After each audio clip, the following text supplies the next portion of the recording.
I would like to welcome everyone sa pinakabagong block screening ng Imelda Papin, The Untold Story. This is actually the, pangilan nito, Mari? Pangilan na to. Ang dami nito, from Mega Mall to Newport, to Bicol, to Bohol, up to here. At syempre pa, maraming salamat sa inyong patuloy sa pagsuporta. I'd like also to welcome our colleagues from the media at saka mga vloggers. To start the ball rolling, we'll have Miss Annalyn Husay from Manila Bulletin. Thank you po, Ma'am Mel, for inviting us. This will be my second time to watch your beautiful movie. Pero gusto ko lang itanong kung bakit po nag-change na po yung title niyo. Nawala na po yung Loyalist.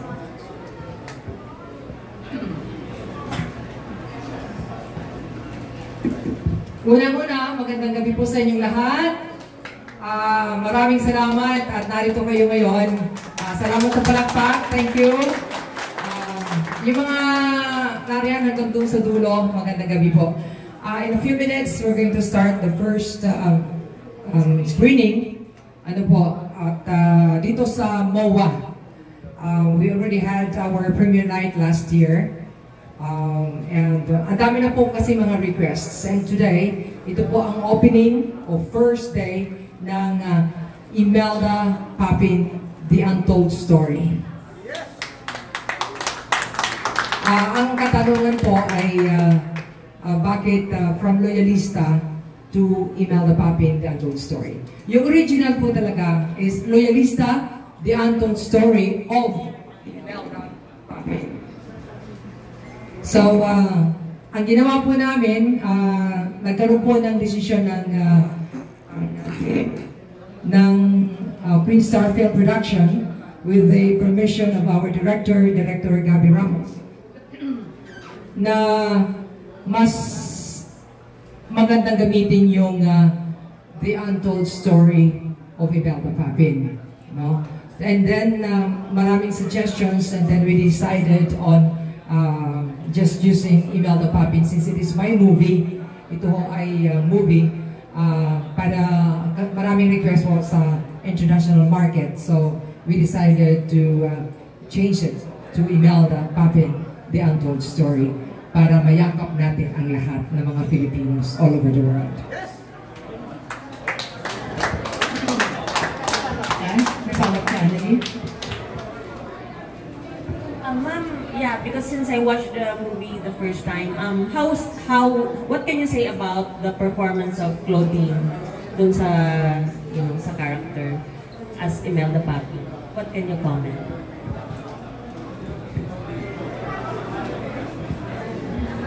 The best talaga si Claudine Barreto. She's really, for me, she's a big star and also a best actress. We had the best choice playing the role of Imelda Papin. Kaya I'd like to thank Claudine for that role. At yung young Imelda, si Canicia Santos, and the team is Harmony Con. So, right decision po yun. Perfect decision. Pangalawa, siyempre hindi ako pwedeng mag-decision without the decision of my daughter and the director.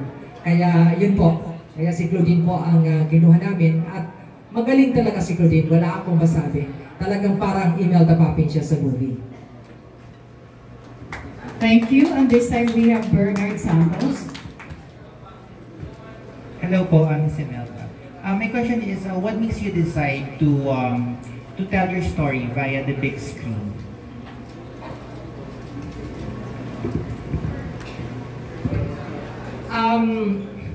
Actually, my daughter was one who convinced me to produce this my life story.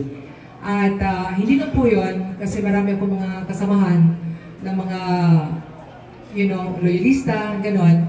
Kaya we came up with this idea of putting up this movie.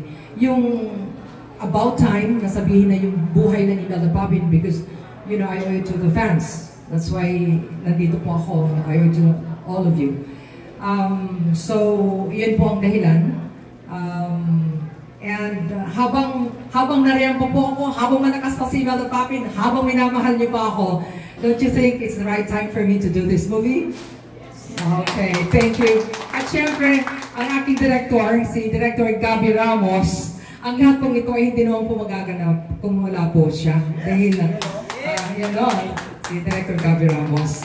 At ang kwento po dito, malalaman niyo mamaya, yung especially hindi pa nakakapanood, dahil si Eileen, napakalaki ang role dito. Ginampanan yung role ng sister ko na kasama ko sa Hawaii. Si Ate Glo Papi. The original singer of Isang Ligaw Pag-ibig. Likewise with Gary Cruz doon sa Hawaii. Andito lahat mga artista na dito po lahat sila. Pamaya na, makikita nyo rin sila lahat.